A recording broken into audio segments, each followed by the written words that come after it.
नमस्कार काका. काका, जेव्हा आम्ही तुमच्या गावामध्ये आलो होतो, मार्गदर्शन केल्यानंतर फक्त 5-6 जणांना माहिती ऐकली आणि 5-6 जणांना माहिती ऐकल्यानंतर आपल्या मालवाडीमध्ये फर्स्ट टाइम पहिल्यांदाच तुम्ही जी आहे आपली माहिती ऐकून स्वतः ऍक्सेप्ट केलं, स्वीकार केला. स्वीकार करून एकट्यानंच फक्त RCM हरित संजीवनीचे प्रोडक्ट आपण फर्स्ट टाइम या हळदीला वापरलेत. बरोबर आहे काकाजी? तर पूर्ण नाव काका आपलं?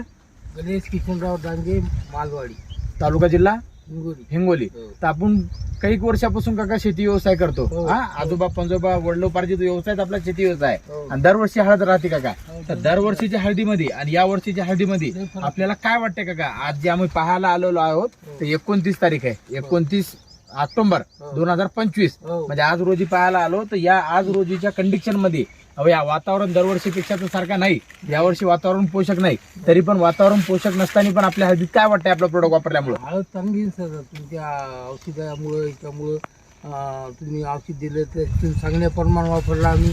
म्हणजे हळदीची जाडी रुंदी, पानाची जाडी रुंदी, कमीच हिरवं लसलस केळी सारखे पान आहेत पूर्ण टोटल. म्हणजे 2 अगोदर 3 ड्रिचिंग केल्यात आता आणि 3 फवारण्या झाल्या काका. बरोबर आहे? एक हरित संजीवनी स्टेज 1, 2 नंबर, 3 नंबर, 4 नंबर फवारणी केली, त्याच्यासोबत स्टिकर बुरशीनाशक वापरलं आणि आता दुसरी ड्रिचिंग केली फूड स्पेशलची. बरोबर आहे? तर या ड्रिचिंग वापरल्यामुळं काका आणि न वापरलेल्या प्लॅन मध्ये आपल्याला काय वाटतंय काका? लय फरक आहे सर. हा, आमच्या बाजूच्या हळदीमध्ये फरक आहे आणि आपल्या हळदीमध्ये फरक आहे. हा, म्हणजे वापरल्या जागी न वापरल्या जागी दोघांमध्ये आपल्याला फरक जाणवला. बरोबर आहे? आणि आपल्याच हळदीमध्ये बघून आपल्या मुलांना अगोदर वापरलं नव्हतं, नाही तर नंतर मागून आता त्याने एक फवारणी आणली आणि एक ड्रिचिंग आणली. बरोबर आहे काका? एक ड्रिचिंग आणि एक फवारणी आता केली. केली ना हा, तर आता त्यांची बी प्लांट जागेवर आला, पूर्ण व्यवस्थित आला ना काका? तर अडपा नाही काय नाही, आपल्या हळदीवर लगे व्यवस्थित झालं. कुठं तर नाही ना काका? कुणीकडे बी जा, कुठे जा, कुठे भरपूर झालेत. हा? वाढ पण भरपूर झालेली आहे. डोक्या एवढाली वाढ झालेली, एक सारखी झालेली आहे पूर्ण टोटल. चारी कोपरे लोकांच्या याच्यावर करपा ना काका. बरोबर आहे? आणि वाढ पण अशी नाही हळदीची लोकांची दरवर्षी सारख्या, आहे का नाही? आपली पूर्ण व्यवस्थित आहे. आणि आपलं वापरल्यामुळे काकाजी जास्ती मार्केटचा खर्च करावा लागला का? नाही. खत काय मी 8,000 खत आणलं होतं. हा, त्याच्यात लिंबुळी, पोट्या, हा, युरिया एक पोत टाकलं, फक्त 2दा टाकलं ते बी. 2दा फक्त.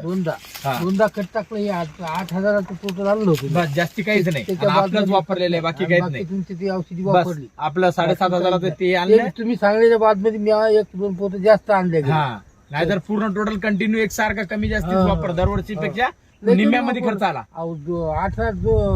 16,000 रुपयाचा औषध खत लागतो वर्षाला. या वर्षी तेवढं आपल्याला करायचंच काम नाही, अर्ध्यामध्येच आपण आलो. तुमचं 8,000 रुपयाचं औषधी आणि 8,000 खत, बस एवढं वापर आणि तिला मजुरी काय लागली असते. बस बस तेवढंच, बाकी त्याच्या व्यतिरिक्त काहीच नाही. आणि दरवर्षी तेवढं 18,000चं खत वापरून अशी हळद राहत नाही, अशी राहत नाही. आणि आपला खर्च कमी करून करते गेली मग हळद खाली याने गेली, काय त्याच नाव, घुमण्याळीनं रोहिण्याळीनं, आळीनं. आहे का नाही? आणि आपल्या प्रसंगामध्ये तुम्ही जेव्हापासून आले सहवासामध्ये, तेव्हापासून वेळोवेळी तुम्ही फोन लावायलेत, कॉल करायलेत, काय झालं सर, कसं वाटायले, काय नाही, प्रॉब्लेम वाटला की फोन लावायलेत, विचारायलेत. आणि त्या प्रकारचंच करायलो. तर याच्याहून काकाजी दुसऱ्या शेतकऱ्यानं आपलं 1 एकर अर्धा एकर अनुभव घ्यायला पाहिजेत का नाही काका हळदीला? घ्यायला पाहिजे. आपण अनुभवच घेतला नसता तर अनुभव आला असता का? ते तुम्ही ते दिलं होत नाही का माणसाला, काय लिहून म्हणलं घेतो म्हणला आणि पुन्हा वापस केली त्यानं, हा, तर तेच माणूस फसता आला तर मग तुमची हळद किती चांगली. हा, त्यानंच बुकिंग करून त्यानं घेतलं नाही तर तेच आज पश्चाताप मध्ये आहेत. बरोबर आहे काकाजी? तुम्ही फायद्यात राहिले म्हणजे. हा, फायद्यात राहिले. हो. तर काकाजी ऑलरेडी जे आहे याच्याहून जे आहे दुसऱ्या शेतकऱ्यांना आपल्याला जे आहे हरभरा असो, गहू असो, कोणतंही पीक असो, एकदा अनुभव घेतल्याशिवाय अनुभव येईल का आपल्याला? नाही. आता हे बघा ना, पानाची जाडी, पानाची रुंदी, हिरवं लसलस, वाढ, क्वालिटी, पूर्ण प्लांट एक सारखा आहे पूर्ण इथून तिथून, आहे का नाही? चारी कोपरे काकाजी सारखे आहेत, आहे का नाही? धन्यवाद, थँक्यू.